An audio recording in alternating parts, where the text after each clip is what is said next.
AITA for hating my parents.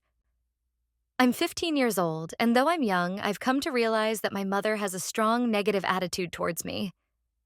In 2023, I experienced a traumatic event involving my cousin on my birthday. I've been trying to heal on my own, but I felt the need to tell my mother, who is supposed to be my support. Instead, she dismissed what happened, accused me of lying, and threatened to tell my father. For context, I'm of mixed heritage, with both of my parents coming from the Balkans. They have very high expectations for me.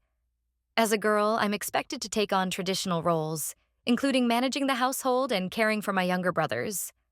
My mother believes the incident was my fault because of what I was wearing, even though I was dressed modestly in a hoodie and baggy joggers because I felt uncomfortable around my cousin.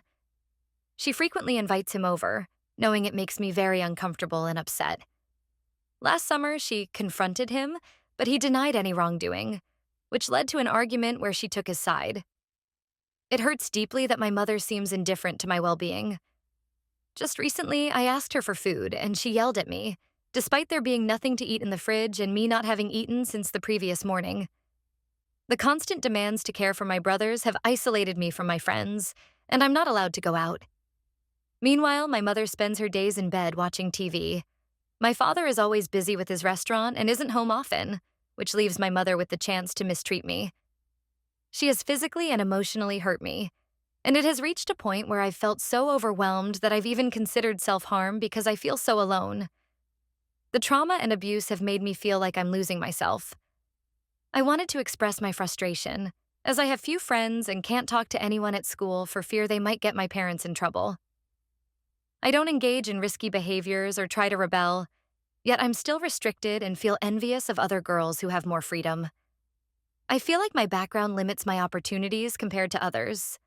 My parents both experienced trauma in their own lives, but my father is trying to change. While I feel stuck, I'm worried about my future, especially as I'm going into year 11 and fear failing my GCSEs. The pressure from my parents' expectations is overwhelming. I long for affection and support from my mother, but she often pushes me away, and I don't recall ever having a positive moment with her. It feels like I'm constantly compared to my cousin, who receives more attention and affection. I'm struggling to understand if my feelings are valid or AITA for hating my parents.